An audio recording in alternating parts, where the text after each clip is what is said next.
क्या कहा? वस्तु सहाव धम्मो। प्रत्येक वस्तु का स्वभाव ही उसका धर्म होता है। प्रश्न ये खड़ा हो रहा है कि हम पुद्गल, धर्म, अधर्म, आकाश, काल, द्रव्यों को जाने, इसमें धर्म क्या होगा?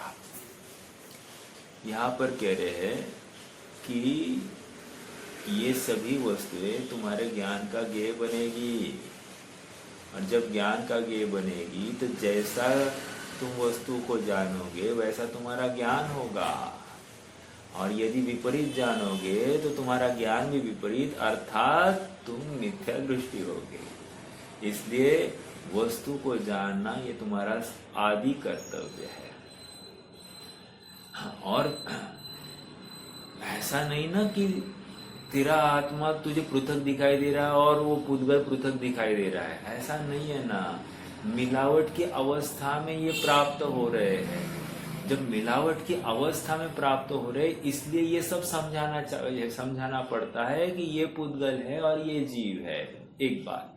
दूसरी बात, आज तक अनादिकाल से तूने परद्रव्य में ही अपना अस्तित्व, कर्तृत्व मान रखा है, इसीलिए तुझे जानबूझकर वहां से खींच कर लाने के लिए उन सब का स्वरूप समझाना पड़ रहा है। यदि तू इतना सरल और समझदार होता कि तुझे एक इशारे पर कह दे कि आत्मा को ध्याओ, आत्मा तुम्हें, और तुम आत्मानुभव कर लेते, तो हम तुम्हें ये बात समझाते ही। लेकिन आज तक जीव समझ नहीं पाया है, इसीलिए उसके लिए ये सब बोध है। क्या? कि पर वस्तु को भी जानना और इसमें धर्म देखना। क्योंकि किसी जीव को प्रश्न हो सकता है, मेरा धर्म मेरे आश्रय से है, तो इनको जानने में क्या मतलब है? जैसे कल एक प्रश्न आया है टीका में कि टीका मतलब स्वामी जी के चिंतन में, वहां पर उनके व्याख्यान में एक प्रश्नकर्ता ने प्रश्न किया, अरे शब्द की जानकारी होने से शब्द गुण है या पर्याय है, ये इसकी जानकारी हो गई, ठीक है, लेकिन इसमें धर्म क्या आया? तो स्वामी जी ने उनको समझाया, देखो भाई, आज तक अनादिकाल से तू इस वाणी का, इस शब्द का कर्ता बन के आया है। तुझे लगता है कि जैसे हम भी अपने आप में कहते हैं ना, इनकी आवाज बहुत सुरीली है, इनकी आवाज बहुत भद्दी है, कहते कि नहीं ऊंची आवाज में बात मत कर, नीचे आवाज में बात कर, ऐसा कहते कि नहीं? किसी के प्रशंसा के वचन सुनकर अपने को अच्छा लगता है कि नहीं? किसी के निंदा के वचन सुनकर अपने को बुरा लगता है कि नहीं? तो ये जो वचनों के माध्यम से तुझे इष्ट अनिष्ट, सुख दुख का भाव वासना हुई है, ये क्यों हुई है मालूम है? ये इसलिए हुई है क्योंकि तुमने शब्दों को दूसरे आत्मा के कृत माना है। समझ में आ रहा है क्या? और इसीलिए तुझे इसकी तकलीफ हो रही है। दूसरी बात तो है ही क्या कि इन शब्दों को जब श्रवण करने पर मुझे ज्ञान होता है और ये मुझे सुख दुख देते हैं, ऐसा भी तेरी धारणा में पड़ा है, ये दूसरी बात है। एक तो कहने वाले की तरफ और एक ग्रहण करने की वाले की तरफ, दोनों तरफ संबंधी तेरी भ्रांति पड़ी है, और ये भ्रांति हटाने के लिए यहाँ पर 6 द्रव्यों का स्वरूप समझाया जा रहा है। जैसे बहुत गर्मी हो रही, बहुत गर्मी हो रही, अरे गर्मी ये पुद्गल के स्पर्श गुण की अवस्था है, और तुझे क्यों तकलीफ हो रही है? समझ में आ रहा है क्या? या ठंड ये पुद्गल के स्पर्श गुण की अवस्था है, हाँ, तो तुझे क्यों तकलीफ हो रही है? तुझमें उनका प्रवेश नहीं है। तो ये जिसे निर्णय हो गया है ना, इसका उपयोग फैलता नहीं है। और जितने 22 परिचय दिखाई दे रहे हैं ना आपको, तृण परिचय जय, या फिर मतलब वो ठंडी को सहन करते हैं, वर्षा को सहन करते हैं, या गर्मी को सहन करते हैं, ये क्यों हो रहा है? ये स्वरूप को समझने से हो रहा है। ये शब्द परिचय आया है कि नहीं? कोई बहुत कठोर और कठिन वचन कोई सुना है, एक नग्न परिचय है। तो कोई अपने को नंगा कहे, तो भिखारी कहे, तो तुम्हें उस समय में क्या लगेगा? कह रहे हैं ये शब्द पुद्गल की वर्गणा है, पुद्गल वर्गणा की पर्याय है, इसलिए तुम्हें उसमें बुरा मानने के लिए कोई जगह नहीं है। ये भेद विज्ञान तुम्हें पहले ही करा रहे फर्स्ट क्लास में। समझ में आ रहा है क्या? देखो और एक बात बताओ आप सबको, देखो ये बातें जैन तत्वज्ञान की बातें ना, जितने जल्दी हम स्वयं सीखे सुने ना उतना अच्छा है। क्यों? अगर दूसरी बात सुनी तो ये बात हमारे खोपड़ी में घुसती नहीं है। घुसती नहीं मतलब क्या? घुसाने से घुसती नहीं है। अब जैसे मैं आपको बताऊं, हमारी माता जी है, मैं उदाहरण माता जी का देता हूं, लेकिन ये सब में पाया जाता है, ये मतलब तकलीफ ये सब में पाई जाती है। अब हमारा क्या है कि मतलब माता जी, उनका तो श्वेतांबर माइंडसेट में ही पूरा जन्म चला गया है, और वहाँ खान पान में कुछ भी चलता है। अब आज जब हमने दिगंबर अमनाय के अनुसार अपना जीवन बना लिया, तो इसमें अमूलचूल परिवर्तन आ गया। हमारे खान पान में सारे रिस्ट्रिक्शंस आ गए। अब ये रिस्ट्रिक्शन सहा नहीं जा रहा है, और इस रिस्ट्रिक्शन को लेके जीव क्या करता है? उद्रेक कर लेता है, विरोध कर लेता है, और उसको वो रुचती नहीं, जचती नहीं है बात। भले ही भगवान ने कही हुई होते हुए भी इस बात को स्वीकार करने के लिए तैयार नहीं होता है। ये क्यों हुआ है? क्योंकि सबसे पहले अपनी बुद्धि में वो खराब बात, उल्टी बात गई है। इसलिए सर्वप्रथम ये तत्व ज्ञान की बातें अपनी खोपड़ी में घुसना, समझ में आ रही है या नहीं आ रही है सेकंड बात, लेकिन अपनी खोपड़ी में ये बात घुसना बहुत है। खोपड़ी मतलब क्या? अपने ज्ञान को इन्हीं बातों से समृद्ध करना बहुत जरूरी है। अन्य बातों से जब ये परिचित हो जाता है तो इस बात को स्वीकार करने के लिए तैयार नहीं होता है। और एक उदाहरण देता हूं, मतलब मैं नोटिस करता हूं ना, जैसे छोटी सी बात है, हमको बच्चों को ये भी कहना चाहिए क्या? सूर्य 2 है, चंद्रमा 2 है, और वो भी अपने जम्बूद्वीप के लिए। सुनो और सुनो, सूर्य घूमता है, चंद्रमा घूमता है, और पृथ्वी स्थिर है, ये भी कहना चाहिए। आज उन्होंने ज्योग्राफी में ये सब बातें सुन ली है कि पृथ्वी घूमती है और सूर्य स्थिर है। जब ये सुनी है तो अब अपनी बात सुनने में उनको विरोध लगता है, और वे उद्रेक कर बैठते हैं, विरोध कर बैठते हैं। समझ में आ रहा है क्या?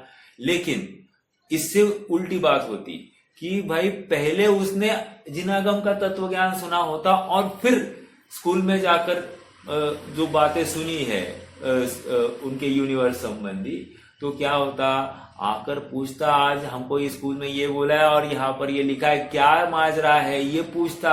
लेकिन आज पूछने के लिए तैयार नहीं, डायरेक्ट बोलता तुम गलत हो, ये जैन तत्वज्ञान गलत है, ऐसा डायरेक्टली बोल देता है। इसलिए एक कवि ने, एक शायर ने बहुत सही कहा है, मैं उस पुस्तकों को, बहुत जबरदस्त है, सुनिए, मैं उन पुस्तकों को काबिले जब्ती समझता हूं। क्या? मैं उन पुस्तकों को काबिले जब्ती समझता हूं जिन्हें पढ़कर बेटे बाप को खप्पी समझने लगते हैं। खप्पी मतलब मूर्ख।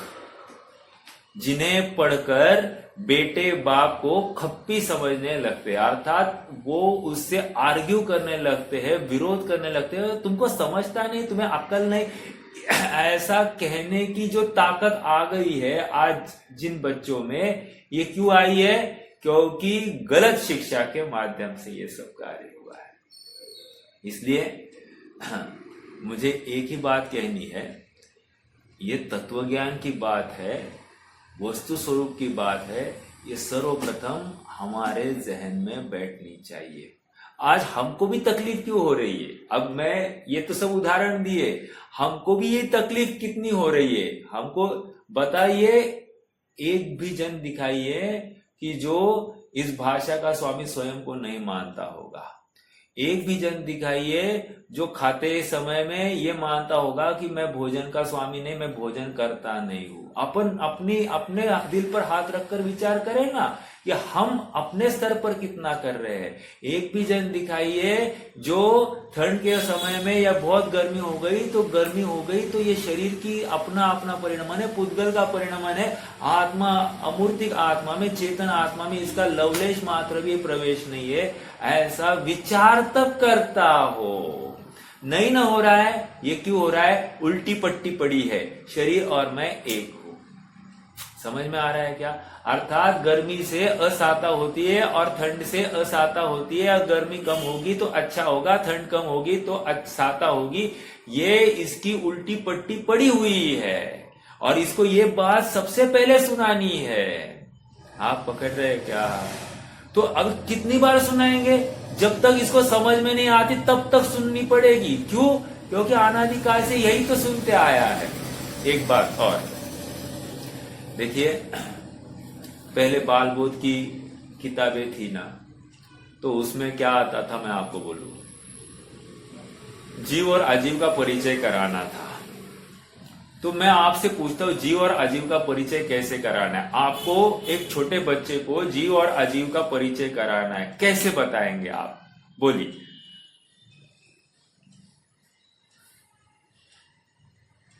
कोई बताएगा? सरल बात है, बालबोध की बातें है।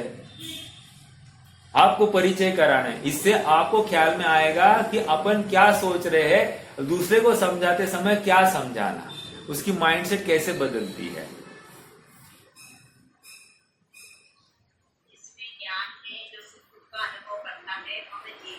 हाँ, और अजीव जिसमें ज्ञान नहीं। अच्छा, अब उस बच्चे को कुछ तो दिखाना पड़ेगा कि नहीं दिखाना पड़ेगा? ये तो आपने बोल दिया, एक तो आत्मा दिखाई नहीं दे रहा है। अभी जिसमें ज्ञान है कहा ज्ञान है? बोलो ना साहब, ज्ञान कहाँ है? अब बोलो, कहा ज्ञान दिखाई दे रहा है? एकदम ले पर्सन को आपको समझाना है, ले पर्सन को, उसको जीव अजीव समझाना है। एकदम अनपढ़ गवार है, ऐसे जीव को आपको समझाना है। अब कैसे समझाएंगे? तो यही दिखाएंगे ना। देखो, ये जो पेन है ना, ये अजीब है, ठीक है। ये जो माइक है ना, ये अजीब है। ये लैपटॉप है ना, ये अजीब है। ये मोबाइल है ना, ये अजीब है। ये किताब है ना, ये अजीब है। ये दिखाया कि नहीं दिखाया? ओके। अब देखो, ये हाथी है ना, हाथी, ये जीव है। ये चींटी है ना, चींटी, ये जीव है। ये हम है ना, हम जीव है। ये पहले ऐसा पढ़ाया जाता था, लेकिन सुनो, ये भी गलत मतलब ये इस अपेक्षा में यहां नए से है बराबर बात कि हाथी, घोड़ा, चींटी, मनुष्य, इनको जीव कहा जा रहा है। लेकिन यहां पर भी जीव अजीव अलग करके दिखाना है। कहना, ये जो रैपिंग दिखाई दे रहा है ना, शरीर दिखाई दे रहा है ना, वो तो है अजीब, लेकिन उसमें जो चेतन चीज है, जो जानती है, अब जो आप कह रहे हैं ना, वो जिसमें उसमें एक चेतन चीज है ना, जो निरंतर जानती रहती है ना, वो जीव है, वो जीव है। ये समझाना है। अब क्या हो गया? यदि परिचय है, स्कूल में भी जाते बच्चे, ये क्या है, ये रैट, ये कैट, ये डॉग, ये यही सिखाया जाता है कि नहीं? अर्थात, और उनको जीव बताया जाता है कि नहीं? एनिमल्स ऐसा बोला जाता है कि नहीं? तो शिक्षा किसकी हो गई? फिर से उस शरीर की अपेक्षा अपना जीवत्व दिखाई देने लगता है। शरीर के बिना अपना जीवत्व दिखाई ही नहीं दे रहा है। और हमारी कक्षा यही से स्टार्ट हो रही है कि शरीर भिन्न है और आत्मा भिन्न है। समझ में आ रहा है क्या? और ये तत्व ज्ञान या ये भेद विज्ञान ये जीव करने में असमर्थ क्यों है? क्योंकि इसको इस प्रकार से समझाया नहीं गया, या इसने इस प्रकार से समझा नहीं है। दोनों में कुछ भी लगाइए, ये समझने के लिए तैयार नहीं होगा, वो आगे की बात। बट मूल बात इतनी है कि ऐसा पृथक करके ये देखने की इसकी ताकत ही नहीं है। क्षमता है, लेकिन देखने की वैसे उद्यम होता ही नहीं है ना। समझ में आ रहा है क्या? और इसीलिए प्रत्येक समय में ये अपराध को प्राप्त होता है, अर्थात विपरीत जगह पर जाके बैठता है। भ्रम उत्पन्न होता है और भ्रम से भ्रम जनित चिंतन ही चलता है, वो सत्यार्थ चिंतन करता नहीं है। ओके, ये इतनी चर्चा क्यों करी? अपन ने धर्म प्रश्न खड़ा हुआ था कि शब्दों को समझाकर आपने धर्म क्या किया? तो यहाँ पर कह रहे जितने प्रशंसा निंदा के जो वचन है, या ये वाणी का स्वामी सुस्वर दुस्वर जिसको तुम अच्छा स्वर बुरा स्वर तुम मान रहे हो, वो तू नहीं है। समझ में आ रहा है क्या? तेरी वजह से नहीं है, ये सब पुद्गल की रचनाएं है। ऐसा अगर तुम्हें स्वीकार हो जाएगा, कितनी निर्भरता होगी। जैसे मुझे लगे कि मैं अभी कोई भक्ति गा रहा हूं, तो भक्ति इस प्रकार से गाओ कि सबको कानों को बहुत अच्छी लगे, सब झूम जाए, सबको आनंद आए। ऐसा लगता है कि नहीं, तो ये लगना अज्ञानता है। समझ में आया? जो सिंगिंग कॉम्पिटिशन से, सिंगिंग कॉम्पिटिशन में क्या होता है, अच्छे गाने वाले को फर्स्ट नंबर मिलता है कि नहीं? आइडल फाइडल के सब नाम मिलते हैं कि नहीं? उपाधियां मिलती है कि नहीं? तो कहने की बात यह है कि हम अपने आप को उस ढांचे में क्यों ढाले? मैं गाने वाला ही नहीं, मैं बोलने वाला ही नहीं, मैं तो ज्ञाता दृष्टा आत्म राम, मैं तो जानन हारा हूं। मैं प्रत्येक समय में, गाते समय, गाने की क्रिया होते समय में भी, इस प्रवचन की क्रिया होते समय भी मैं तो जानन हारा हूं। ऐसा जिसे विश्वास होता है, इस वाणी का कर्ता मैं नहीं हूं, जिसे ऐसा विश्वास हो जाता है, वो निर्भरता आ जाती। निर्भरता किस रूप में? वाणी तो निकलेगी, भूमिका के अनुसार, विकल्प के अनुसार वो वाणी खिराने का भाव आता है, लेकिन उसका स्वामीपना नहीं रहता है, उसका कर्तृत्व नहीं रहता है, और सहज ही उससे पृथक देखता है। हमने कल और परसों 2 सेशंस में इतनी ही चर्चा की है इस 132 नंबर की गाथा के माध्यम से कि स्पर्श रस गंध वर्ण ये पुद्गल गुण की, पुद्गल गुण है, पुद्गल के गुण है, और शब्द जो है ये अनेक पुद्गलों की पर्याय है। समझ में आया? तो वहां पर उहापो काफी हुई है। उहापो इस रूप में हुई कि भाई शब्द जो है आप उसको पर्याय कह रहे, आप उसको गुण मानोगे तो क्या तकलीफ होगी? तो उसको समाधान इतना ही है, गुण हमेशा होता है और पर्याय कभी कभी होती है। शब्द भी कदाचित ऐसा शब्द आया, अनित्य होने से वे पर्याय ही होनी चाहिए। दूसरी बात, शब्द ये पुद्गलिक ही है, आकाश द्रव्य की पर्याय नहीं है, या आकाश द्रव्य का गुण नहीं है। क्यों? क्योंकि यदि वो आकाश द्रव्य होता, आकाश द्रव्य का गुण होता, तो आकाश भी ज्ञान का ज्ञेय बनता। कैसे? मतलब श्रवण के माध्यम से आकाश इंद्रिय भी, अमूर्तिक आकाश द्रव्य भी हमारा, हम जान सकते थे श्रवण इंद्रिया के माध्यम से, जो कि नहीं हो रहा है। इसका मतलब शब्द मतलब अमूर्तिक आकाश का गुण नहीं होना चाहिए, ये पुद्गल ही है। फिर एक तर्क आया, साहब लेकिन इसमें स्पर्श रस गंध वर्ण कुछ भी नहीं दिखाई देता। जैसे पृथ्वी के स्कंद में, पृथ्वी में स्पर्श रस गंध वर्ण सब पाया जाता है, वैसा तो कुछ भी नहीं है। ऐसा नहीं होते हुए भी उसमें ये सब कुछ है, ये तुम्हें स्वीकार करो। न्याय से बताया, जैसे चंद्रकांत मणि है, चंद्रकांत मणि को चंद्रमा की किरणों के सामने रख दिया जाए तो चंद्रकांत मणि पिघलकर पानी रूप हो जाता है, और उस पानी में न गंध है और क्या है, स्पर्श भी नहीं है, जो कुछ है, मतलब 2 गुण नहीं है उसमें। या फिर जो लकड़ियां है, 2 लकड़ियां आपस में घिस गई तो उसमें से अग्नि आ गई, तो उस अग्नि में वर्ण तो है और उसमें रस नहीं है, उसमें स्पर्श तो है लेकिन घ्राण नहीं है, गंध नहीं है, मतलब घ्राण का विषय नहीं है। तो ये कैसे हो गया? तो है कि नहीं है? तुम्हारे ज्ञान का विषय नहीं बन रहा है, इसलिए नहीं है ऐसा कहना गलत है, उसमें ये पाया जाता है।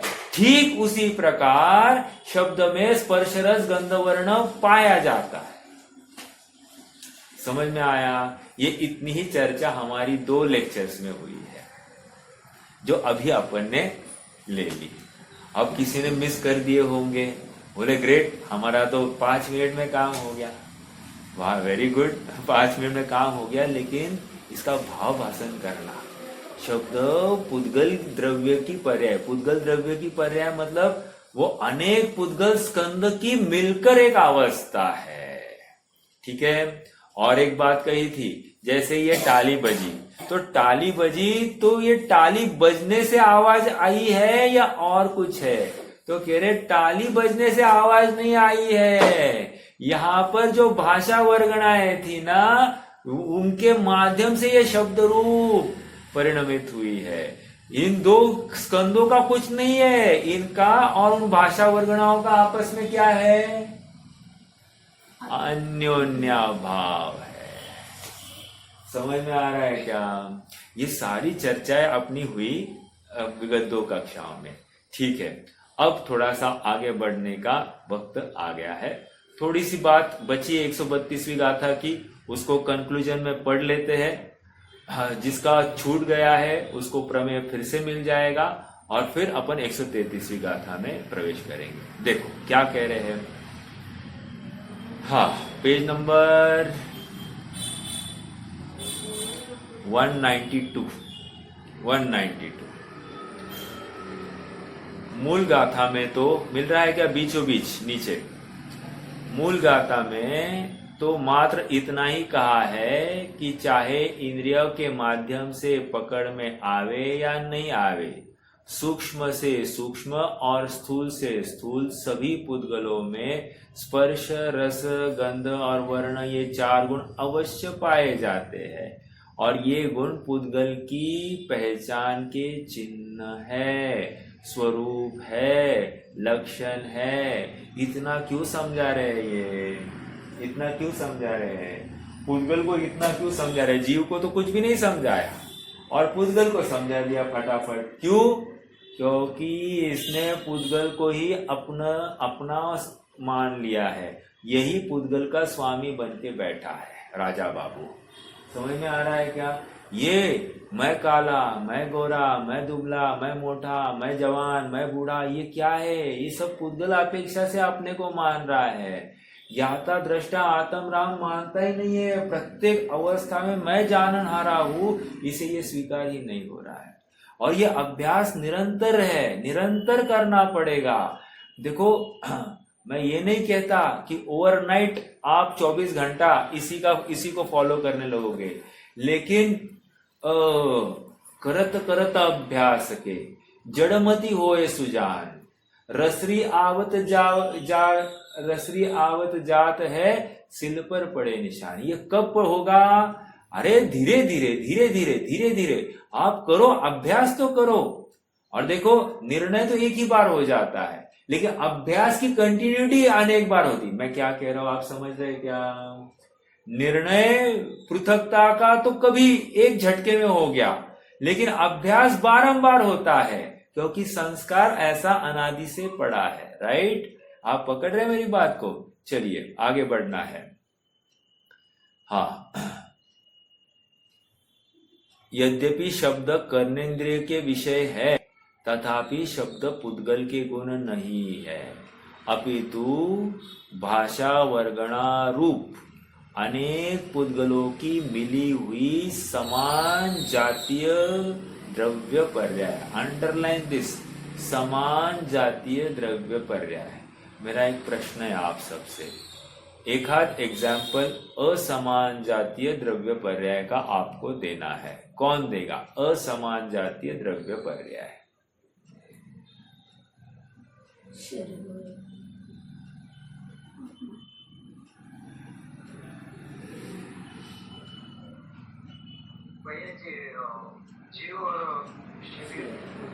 बस यही तो है, और कौन सा है? असमान जातीय द्रव्य पर्याय यही है एक।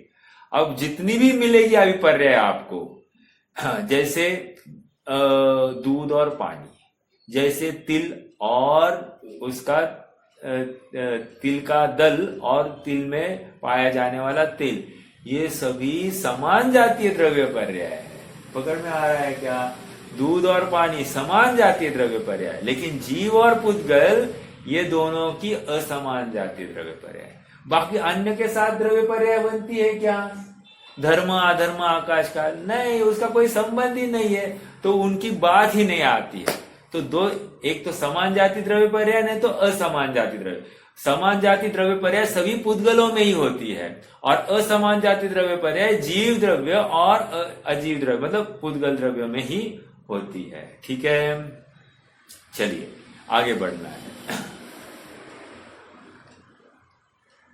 कतिपय, एक मिनट है, क्या है, थोड़ा सा आंखों में कमजोरी है अपने, हाँ ठीक है। कतिपय भारतीय दर्शनों में शब्द को, इंपॉर्टेंट बात चल रही है, कंक्लूजन है लेकिन इंपॉर्टेंट। कतिपय मतलब किन्हीं किन्हीं भारतीय दर्शनों में शब्द को आकाश का गुण माना गया है। ठीक है, चलो, मैंने अभी बताया था शब्द को आकाश का गुण मानेंगे तो क्या तकलीफ आएगी, कौन जवाब देगा? मैं देखता हूं, आपको एकदम संक्षेप में मैंने बताया था, जिसने पकड़ा होगा आई बी वेरी हैप्पी। बोलिए, शब्द को आकाश द्रव्य का गुण माना जाए तो क्या तकलीफ आएगी? आकाश द्रव्य का गुण मानने में क्या तकलीफ आएगी? अब पर्याय है या गुण है ये बात नहीं चल रही है, शब्द को आकाश द्रव्य का गुण मानने से क्या तकलीफ है?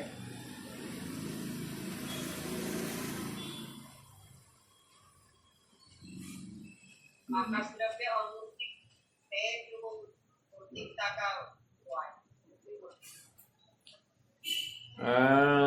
ठीक है, अमूर्ति है ये बात तो ठीक है। ये कहना चाहिए था कि आकाश द्रव्य भी कर्ण इंद्रिय का विषय बन जाएगा। समझ में आया क्या? यदि शब्द को आकाश द्रव्य का गुण मानोगे तो ऑलरेडी शब्द इंद्रिय ग्राह्य है कि नहीं है? 132वीं गाथा में हम देख आए हैं, 131वीं गाथा में शब्द इंद्रिय ग्राह्य है, ऐसा कहा, मतलब पुद्गल इंद्रिय ग्राह्य होता है और शब्द भी कर्णेंद्रिय का विषय है। तो इस न्याय से शब्द तो ज्ञान का ज्ञेय बन गया। जब शब्द ज्ञान का ज्ञेय बन गया तो वो गुण किसके आश्रित है? गुणी के आश्रित। गुणी कौन है? आकाश द्रव्य। तो आकाश द्रव्य भी ज्ञान मतलब कर्णेंद्रिय का विषय बनना चाहिए, अर्थात वो आत्मा से ज्ञात होना चाहिए, जो कि नहीं हो रहा है। इसका मतलब शब्द ये आकाश द्रव्य का गुण हो नहीं सकता। ये न्याय से, तर्क से ये बात को सिद्ध किया है। समझ में आया? बहुत जबरदस्त है ये बातें, मतलब हमारे चिंतन में इजीली नहीं आती है, लेकिन जानकारी बहुत ही कार्यकारी है, लाभकारी है। देखो आगे, मतार्थ की दृष्टि से, मतार्थ की दृष्टि मतलब क्या?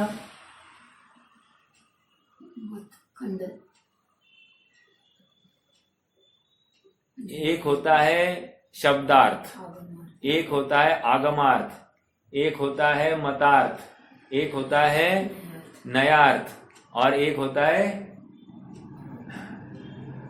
तत्वार्थ, भावार्थ। समझ में आया? यहां पर मतार्थ कह रहे हैं।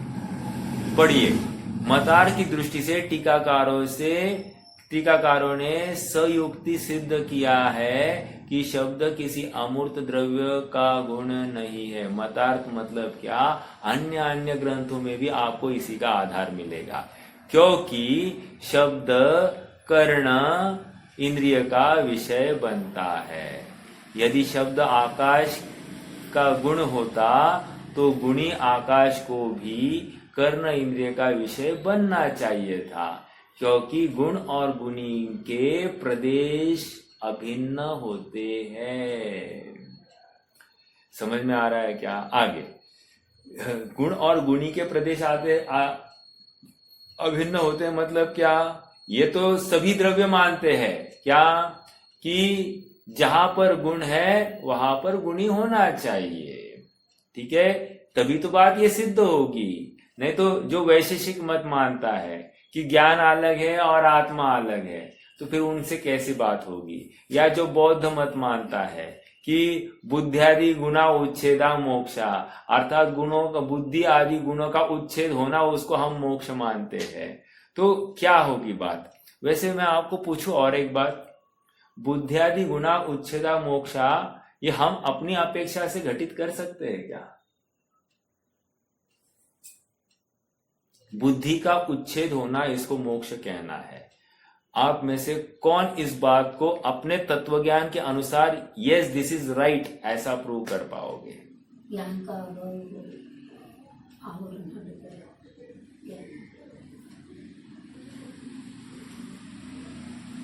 छेद यानी क्या भैया? हाँ, छेद का मीनिंग क्या लेंगे? उच्छेद मतलब अभाव, नाश। दैवक्षम ज्ञान का अभाव। वेरी गुड, बस खत्म। बुद्धि किसको कहते हैं? मति ज्ञान को या शुद्ध ज्ञान को बुद्धि कहते हैं, क्षयोक्षम ज्ञान। तो कह रही इसका अभाव हो गया, क्षयोक्षम ज्ञान का उच्छेद हो गया, केवल ज्ञान हो गया, पूर्ण ज्ञान हो गया, बुद्धि का उच्छेद हो गया। समझ में आया? इसी को मोक्ष कह रहे हैं। पकड़ में आ रही क्या बात? देखो, ये अपनी तरफ से ही गई है बातें, लेकिन एकांत रूप में ग्रहण की गई है। इसलिए समुद्र में से ही जितने भी मोती मिलेंगे आपको, समुद्र में से ही निकले हुए हैं। लेकिन वे मोती को ठीक से तराशा नहीं गया, समझा नहीं गया, तो प्रॉब्लम होने वाला है। चलिए, साथ ही यह भी स्पष्ट, पेज 193 पर हूं मैं, साथ ही यह भी स्पष्ट कर दिया गया है कि शब्द अमूर्त आकाश आदि द्रव्यों का गुण तो है ही नहीं, साथ ही वह मूर्त पुद्गल का भी गुण नहीं है, पर्याय है, पर्याय। क्योंकि शब्द अनित्य होते हैं और गुण अनित्य नहीं होते, नित्य ही होते हैं। Point number 2।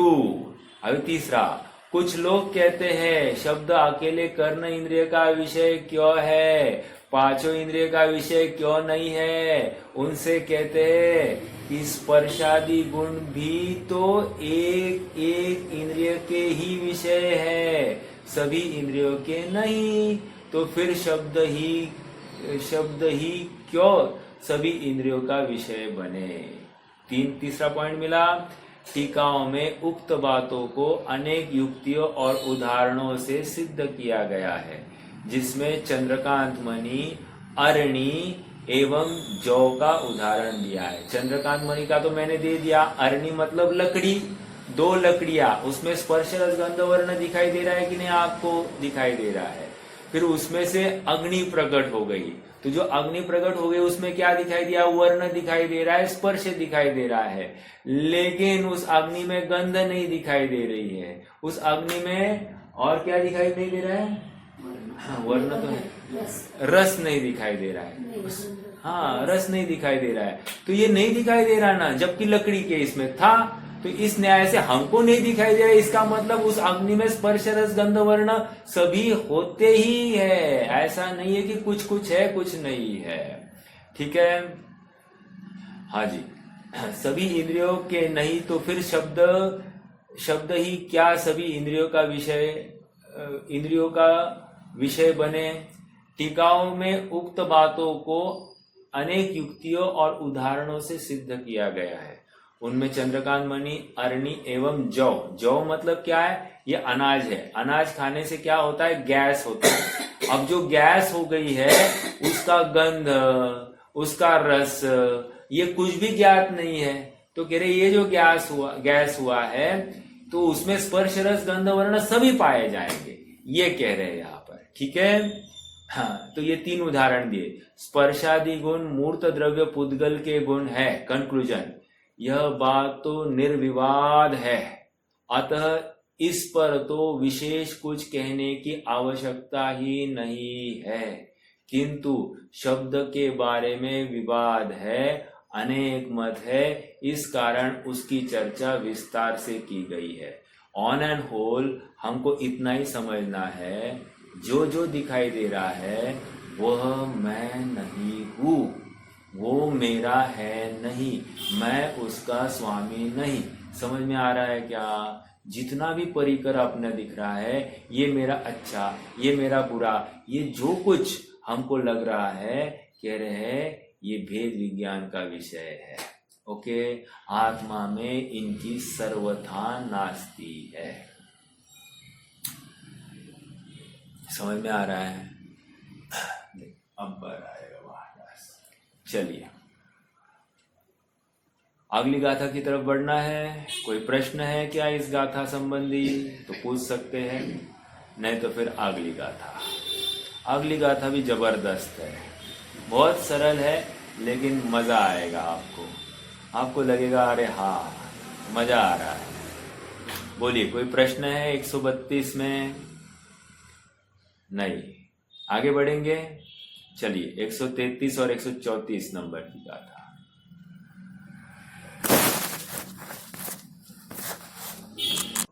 विगत गाथाओं में मूर्त द्रव्य पुद्गल के गुणों की चर्चा करने के उपरांत अब शेष अमूर्त द्रव्यों के गुणों की चर्चा करते हैं। मैं आपको एक प्रश्न पूछूंगा, पहले गाथा पढ़ते हैं, उसका हिंदी अनुवाद भी करेंगे, फिर एक प्रश्न पूछूंगा, मुझे याद कराना खाली। देखो,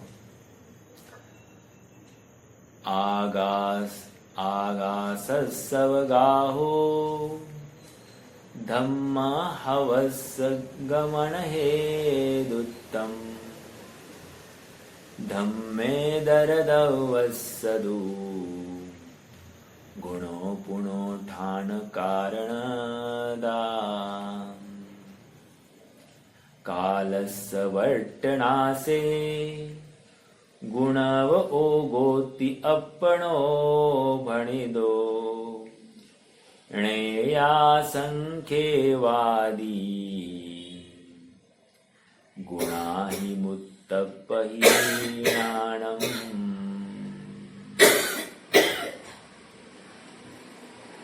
आहा, क्या कह रहे?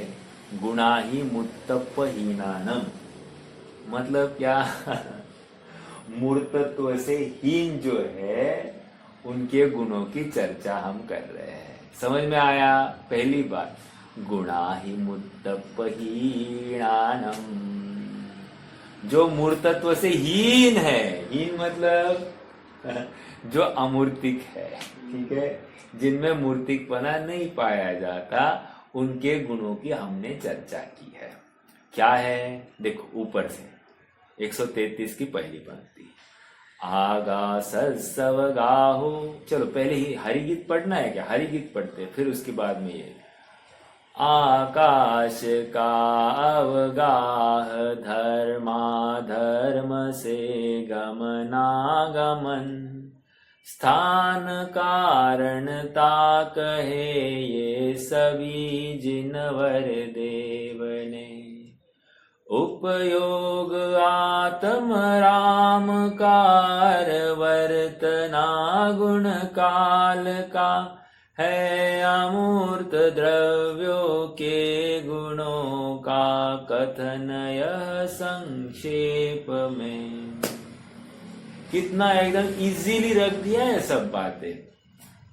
अगर द्रव्य संग्रह होता तो द्रव्य संग्रह में क्या आता?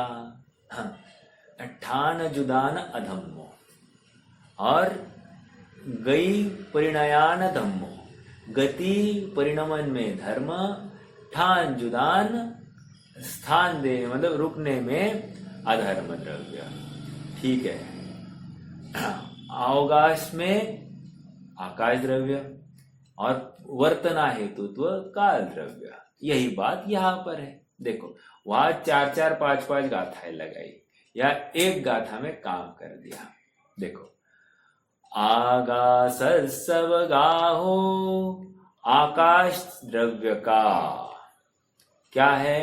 अवगाहो, आकाशस्य, आकाशस्य अवगाह, आकाश द्रव्य का अवगाहन। ओके, इतना हो गया आकाश द्रव्य कवर। अभी देखो आगे, धम्म दौवस गमन हेदुत्तम। सरल आ रहा है कि नहीं? कितना इजी बोल रहा है। प्राकृत मतलब मजा आना चाहिए। मुझे भी ज्यादा समझता नहीं है, लेकिन मैं भी भाव निकालने की कोशिश करता हूँ। धम्म दौवस गमन हेदुत्तम। धर्म द्रव्य गमन का हेतु है, गमन में हेतु है। ओके, शब्दों के ऊपर गौर करना, गमन में हेतु। आगे मतलब क्या? आकाश द्रव्य भी अवगाहन में हेतु, ऐसा समझ में आ रहा है क्या? अब तीसरा, धम्मेदर दौवस। धम्मेदर द्रव्यस्य मतलब क्या? अभी तो धर्म द्रव्य की बात हो गई। धम्मेदर दौवस, धम्म इधर, धर्म इतर द्रव्य। धर्म इतर द्रव्य मतलब क्या? जो धर्म नहीं है, अधर्म द्रव्य। समझ में आया? इतर, इतर मतलब अपोजिट, धर्म का अपोजिट लगाना है यहां पर, धर्मेतर। ओके, अब मैं भी मतलब मुझे बहुत अच्छा लगा, क्या शब्द बनाया, धर्मेतर। अधर्म नहीं कहा, वो छंद भी बैठना चाहिए ना, धर्मेदर। देखो शब्द भी कैसे उसका जुड़ान होना चाहिए, बहुत उपयोग लगता है, बहुत माथा खपता है। ऐसा नहीं है इजीली धड़ाधड़ लिखते गए होंगे आचार्य देव, बहुत सोचना पड़ता है। और चिंतन में यही रहता है कैसे जुड़ाना, कैसे संधि बैठेगी, वो बराबर वो गाथा का रूप वो आना चाहिए ना उसमें। तो धम्मेदर आपको जब हम स्वयं वो बनाने लगेंगे ना, तब आपको ख्याल आएगा कि कितना मेहनत होती है एक एक गाथा के पीछे। अपने को गाथा में माथा ठनकता है पढ़ने में, उनको तो बनाने में कितना तकलीफ हुई होगी ये आप समझिए। और सुनिए, वहां तो आत्मानुभव का मूल प्रयोजन है, ये तो टाइम पास है, टाइम पास, माथा खराब हो रहा है इसके पीछे। लेकिन देखो करुणावश ये सब कार्य में प्रवृत्ति हो रही है। ठीक है, हाँ प्रश्न पूछना है, रुको ना रुको, गाथा तो होने दो पहले। धम्मे दर्द वसदु गुणो पुणा ठान कारणदा। धर्म द्रव्य का अधर्म द्रव्य का गुण क्या है? गुणो पुण ठान कारणदा। ठान मतलब रुकने में, स्थिति करने में, कारण। ओके, कौन से द्रव्य हो गए? आकाश द्रव्य हो गया, धर्म द्रव्य हो गया, अधर्म द्रव्य हो गया, 3 हो गए। अमूर्त द्रव्य कितने हैं? 5, बराबर। उसमें से 3 की चर्चा 133 में हो गई। अब आ जाइए कालस्वट्टना से। अब काल का भी बता रहे हैं, काल क्या बताया?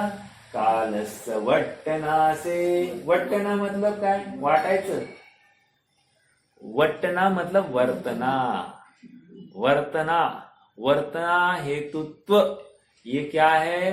काल का गुण है। ये वैसे मेरा प्रश्न है, ये सामान्य गुण है या विशेष गुण है?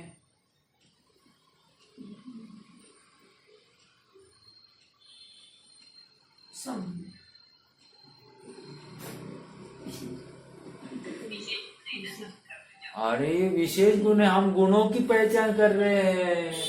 अरे एक झटके में उत्तर आना चाहिए था। विशेष गुण है, इससे द्रव्यों का परिचय करा रहे हैं। तो जिससे परिचय होता है वो सामान्य होता है, विशेष होता है। तो हमको एकदम झटके में ये सब आंसर्स तैयार चाहिए आप ना। मतलब देखो ये आंसर इतना अपफ्रंट कब आएंगे? जब हमारी चिंतन धारा में ये सब प्रॉपरली इम्बाइब हुए हैं, हमारी धारणा में बैठे, नहीं तो सोचते बैठे सामान्य विशेष। अरे नहीं, डायरेक्टली विशेष। क्यों? इससे डायरेक्टली द्रव्य का परिचय करा रहे, और जिससे द्रव्य का ही परिचय हो रहा है उसको विशेष गुण कहते हैं। समझ में आया? आगे देखो, कालसवट्टनासे गुणो व ओगोति अपनो भणी दो। गुण उव ओगो, गुण उव ओगो, बोलो उव ओगो मतलब क्या? उपयोग, ठीक है। गुण उव ओगोति अपनो भणी दो, अपनो आत्मा। नेया संख्यवादी, नेया मतलब जानना चाहिए, संख्यवादी मतलब संक्षेप में। गुणा ही मुत्तपहीनानम,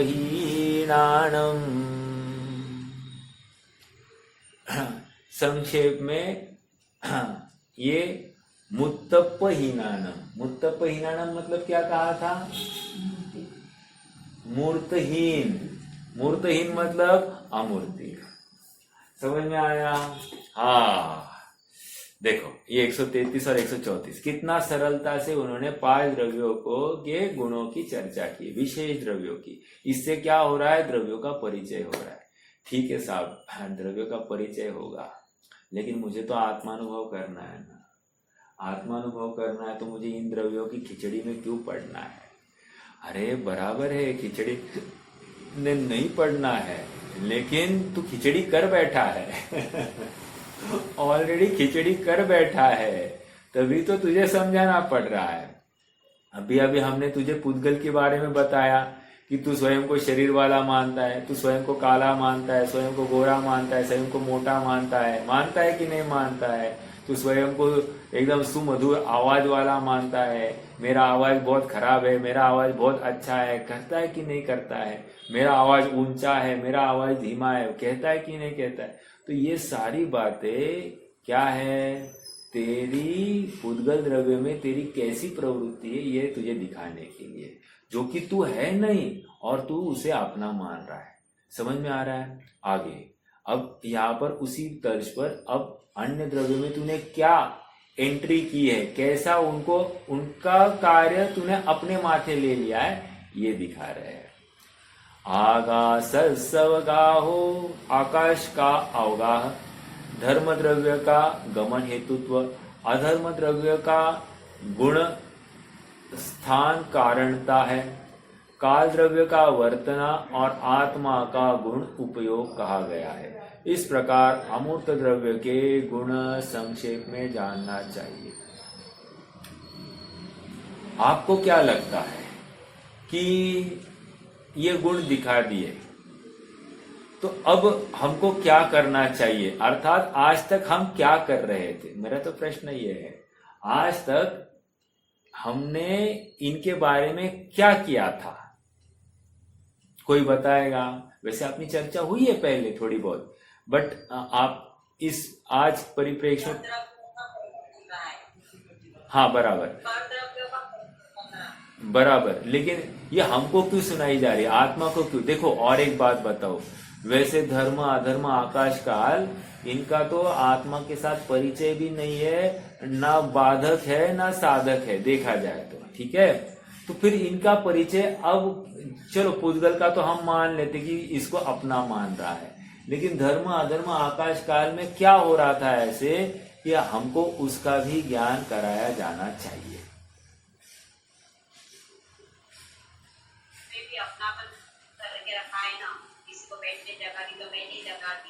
बच्चों को छोटे से बड़ा किया तो मैंने बड़ा किया, किसी को यहाँ से वहाँ लेके गया तो मैं लेके गया। हर द्रव्य की बहुत अच्छा, बहुत अच्छा, बिल्कुल सही है। ये तो मान्यता बैठी ही बैठी है एक, और दूसरी बात उनका अस्तित्व है ना, इस विश्व व्यवस्था में उनका अस्तित्व है कि नहीं है? है। तो उनका ज्ञान करने में हमको क्या तकलीफ है? भले ही हमारे किसी काम के नहीं है, लेकिन उनका ज्ञान करना चाहिए कि नहीं? ज्ञान होने से कोई बाधा है क्या? ज्ञान अपने लिए भार बनता ही नहीं है, तो ज्ञान करने में कोई विरोध नहीं। एक और दूसरी बात, जैसे बहन जी ने बताई कि मैंने उनको रुकाया, अपने यहाँ ठहरने के लिए मैंने जगह दी, मैंने वो यहाँ से वहां ले गया, या मैं हाथ को घुमाता हूं, मैंने गाड़ी अच्छे से चलाई, मैंने ये किया, मैंने वो किया, तो हर कार्य का कर्ता स्वयं बन रहा है, जबकि यहां पर स्पष्ट कह रहे हैं गति हेतुत्व। चलो एक प्रश्न है ही और,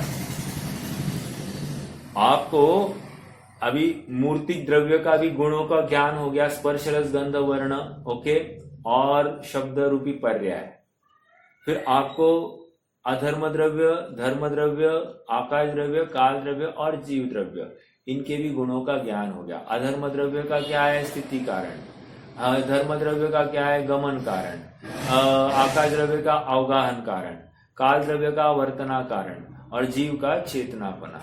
तो प्रश्न आपसे यह है कि इन गुणों में आपको कुछ विशेषता दिखाई देती है क्या? विशेषता इन द सेंस, विशेष तो है ही है, लेकिन आप इनका उसमें एक मतलब कुछ गुणों में आप कुछ अलगपना ढूंढ पा रहे हैं क्या? मतलब मुझे ये कहना है कि गुणों का परिचय किस टाइप का है, ये मुझे पूछना है। गुणों के मतलब गुणों का ज्ञान कैसे कराया गया है? पांचों द्रव्यों का या छह द्रव्यों का गुणों का ज्ञान कैसे कराया गया है? आप नहीं बता पाओगे, मुझे मालूम है। देखो मैं बताऊंगा, शायद मेरे प्रश्न करने में थोड़ी सी कमी होगी। ये है, देखो धर्म द्रव्य क्या कर रहा है? गमन हेतुत्व। हेतुत्व शब्द की मैंने उसी जब पढ़ा रहा था उस समय में मैंने हेतुत्व आपके उसके ऊपर फोकस किया था। आकाश द्रव्य अवगाहन हेतुत्व बराबर। धर्म अधर्म द्रव्य क्या है? स्थिति हेतुत्व। काल द्रव्य वर्तना हेतुत्व। जीव द्रव्य उपयोग में। अब तो बोलो, मैंने आपको हिंट दे दी शब्द के ऊपर ज्यादा फोकस करके। हेतुत्व कहकर निमित्त कारण है। निमित्तों की तरफ से उन गुणों की पहचान कराई है। हाँ, मतलब हमारे कार्य में निमित्तों की तरफ से उनकी पहचान कराई है। आप समझ रहे हैं क्या? धर्म अधर्म आकाश काल की चर्चा हमारे निमित्त की अपेक्षा कराई है। मतलब हम जो मानते हैं उसमें उनका क्या है और हमारा क्या है। देखो, जैसे गमन हेतुत्व, राइट, धर्म द्रव्य का, तो धर्म द्रव्य निमित्त कारण ही है, उपादान कारण नहीं है। जीव स्वयं गमन कर गया है, ये बात पक्की है। लेकिन धर्म द्रव्य रूपी निमित्त वहां पर नहीं होता तो कार्य नहीं होता। प्रश्न आप सबसे ये है, क्या कार्य निमित्त से हुआ है या उपादान से हुआ है?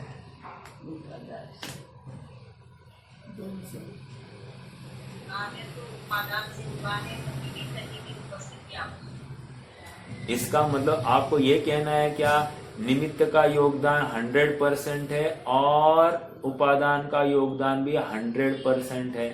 तो 100 + 100 = 200 या 50-50? उपादान निमित्त 50-50 क्या है? बोलिए फटाफट। दो ऑप्शन से, ऑप्शन ए, हाँ,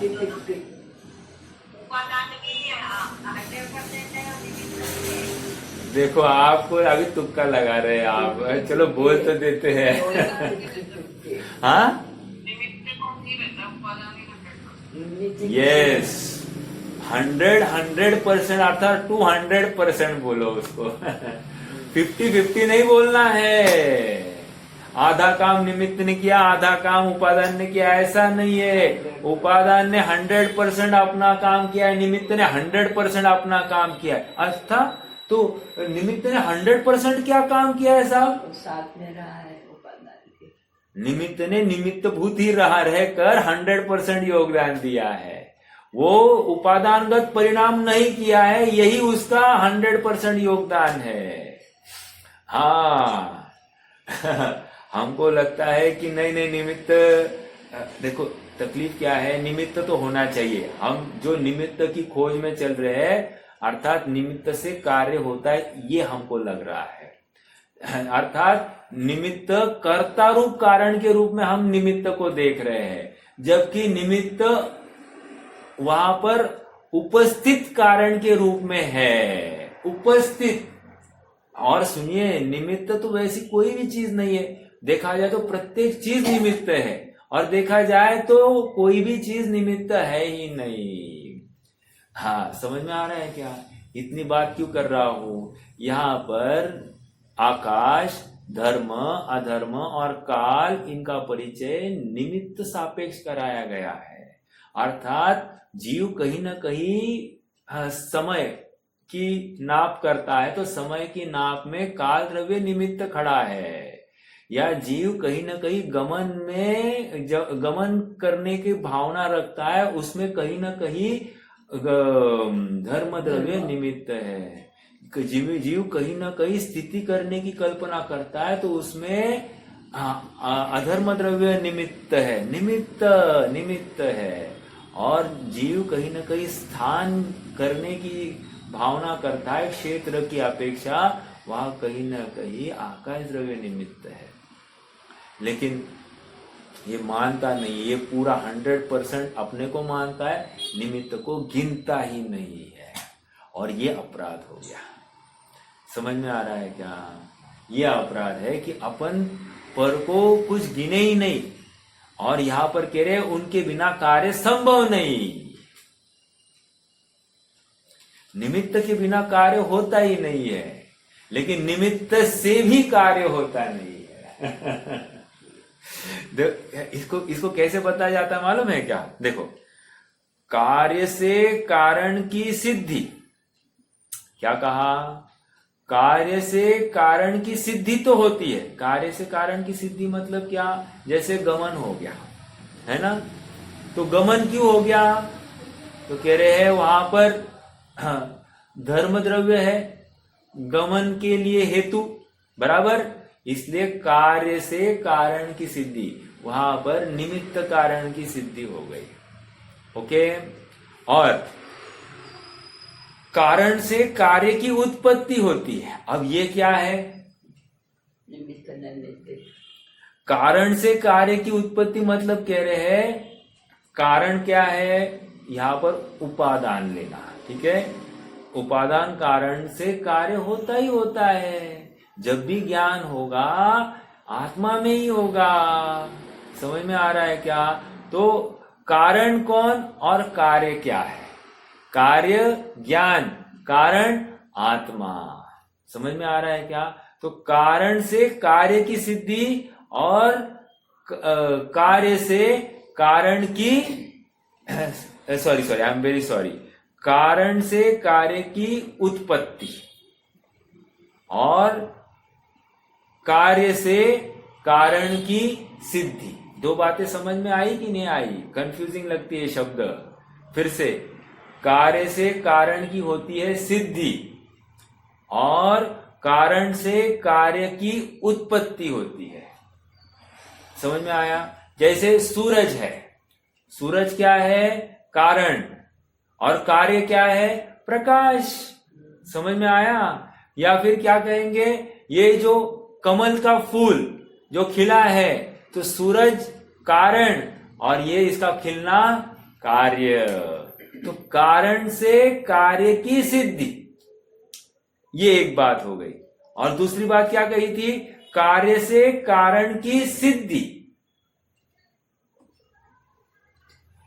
तो कार्य से कार्य हो गया, तो कार्य हुआ है, इसका मतलब इसके पीछे कोई ना कोई कारण होना ही चाहिए। तो कारण ढूंढो। समझ में आया? तो ये न्याय शास्त्र की भाषा है। इन भाषाओं को हमको क्या होता है कि अनुशेष न्याय लगाने के लिए हमको एक प्रॉपर मार्गदर्शन मिल जाता है। मतलब देखो, जितनी अपनी न्याय की चिंतन धारा, न्याय संबंधित चिंतन धारा व्यवस्थित होगी ना, हमको निष्कर्ष तक पहुंचने में बहुत कार्यकारी होता है। अर्थात एवं चेत एवं स्यात्, ये ऐसा ही है तो ऐसा होना चाहिए, वैसा है तो वैसा होना चाहिए। अर्थात हमको यहां से ना निरंतर प्रतिपक्ष का ज्ञान भी रहते हुए हम कार्य में प्रवृत्ति करते हैं। ये बहुत बड़ा लाभ हमको इस न्याय की शैली से हो जाता है। हमको सर्वांगीण चिंतन करने के लिए अपने पास में थोड़ा सा उस टाइप की विचारधारा खड़ी हो जाती है। समय हो गया है, आज के लिए रुक जाते हैं। हमने 133 और 134वीं गाथा का प्रारंभ किया तो है, इसकी चर्चा अपन कल करेंगे। छोटी ही चर्चा है, ज्यादा नहीं है, लेकिन आनंद आएगा। बोलिए, कोई प्रश्न तो रख सकते हैं।